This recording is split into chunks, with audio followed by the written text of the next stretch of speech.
अल्लाह के एक नबी जिनकी परवरिश उनके माँ बाप ने नहीं की बल्कि शरों ने की। हजरत दानियाल अलैहिस्सलाम अल्लाह के एक नबी थे जो बनी इसराइल के जवाल के आखिर दौर में पैदा हुए।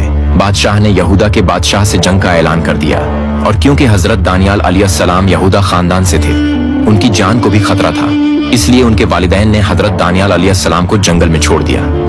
हजरत दानियाल अलैहिस्सलाम उस वक्त चंद दिनों के थे और अल्लाह की अमान में शेरों से भरे जंगल में तन्हा छोड़ दिए गए। फिर अल्लाह हजरत दानियाल अलैहिस्सलाम के लिए एक शेर और एक शेरनी मुकर्रर फरमा देता है। शेर हजरत दानियाल अलैहिस्सलाम की हिफाजत करता था और शेरनी उन्हें दूध पिलाती थी।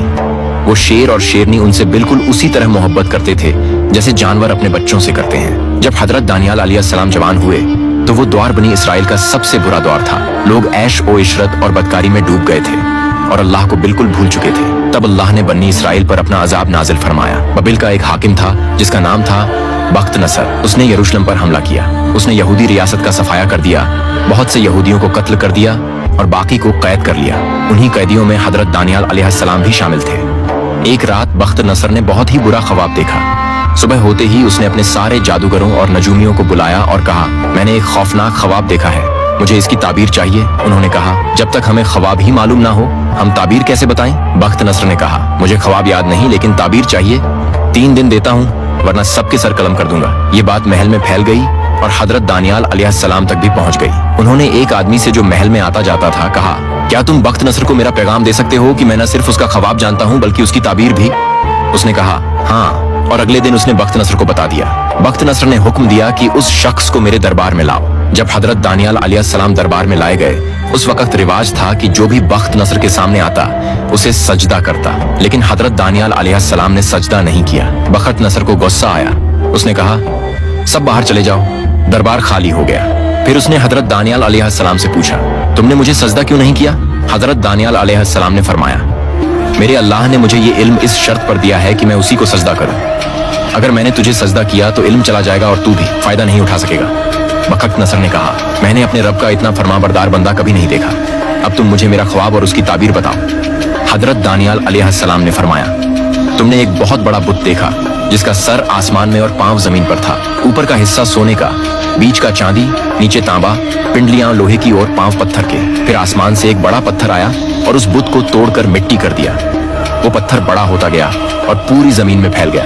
बख्त नसर हैरान रह गया और कहा, हाँ, मैंने यही ख्वाब देखा था, अब ताबीर बताओ। हजरत दानियाल अलैहिस्सलाम ने फरमाया, ये बुत मुख्तलिफ जमानों और उम्मतों की निशानियां हैं। सोना तुम्हारा द्वार, चांदी तुम्हारा बेटा, तांबा, रोम, लोहा, फारस, पत्थर 2 उम्मतें जिन पर औरतें हुकूमत करेंगी।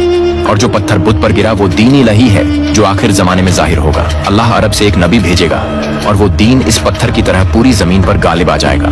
हजरत दानियाल अलैहिस्सलाम की ये सब बातें सुनने के बाद बख्त नसर ने कहा कि आज तक किसी शख्स की बातों ने मुझ पर इतना असर नहीं किया और मैं समझता हूँ कि इस दरबार में तुम मेरे सबसे ज्यादा मुखलिस हो, इसलिए मैं तुम्हें अपने सबसे खास बंदों में शामिल करता हूँ। अब इस वाकये के कुछ ही अरसे बाद बख्त नसर को फिर से परेशान करने वाले ख्वाब आने लगे और जब इन ख्वाबों का जिक्र बख्त नसर ने हजरत दानियाल अलैहिस्सलाम से किया तो हजरत दानियाल अलैहिस्सलाम ने फरमाया कि तेरी हुकूमत सिर्फ उसी सूरत में कायम रह सकती है जब तू अल्लाह की हुकूमत को तस्लीम करेगा।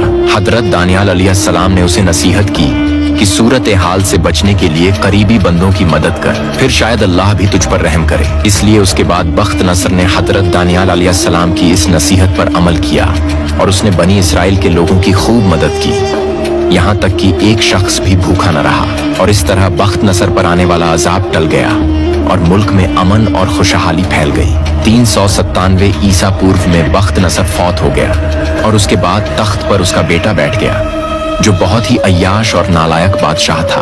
अब उस महल के बाकी वुज़रा जो हजरत दानियाल अलैहिस्सलाम से जलते थे, उन्होंने बादशाह को हजरत दानियाल अली अलैहिस्सलाम के खिलाफ भड़काना शुरू कर दिया। उन्होंने कहा, दानियाल न तो आपको सजदा करता है और न ही बबिल की सल्तनत का खैरख्वाह है, बल्कि वो तो ये कहता है कि जल्द ही बबिल की सल्तनत खत्म हो जाएगी और उसके खुदा की हुकूमत कायम हो जाएगी। अब ये सब बातें सुनकर बादशाह को गुस्सा आ गया और उसने हुक्म दिया कि हजरत दानियाल अलैहिस्सलाम को भूखे शेरों के सामने डाल दिया जाए। और जब सुबह हुई तो लोगों ने कैद खाने में देखा तो वो लोग हैरान रह गए। उन्होंने देखा कि शेर एक तरफ बैठे हैं और दानियाल अलैहिस्सलाम एक तरफ। ये देखकर लोग समझ गए कि आप एक नेक शख्सियत हैं। लेकिन उस वक्त तक बहुत देर हो चुकी थी। उस वक्त फारिस के बादशाह साइरस ने बबिल पर हमला किया और बख्त नसर के बेटे की हुकूमत को बिल्कुल खत्म कर दिया। साइरस ने हजरत दानियाल अलैहिस्सलाम को कैद से आजाद कराया और इज्जत के साथ अपने दरबार में अपना वजीर मुकर्रर कर दिया। यूनान की, फिर रोम की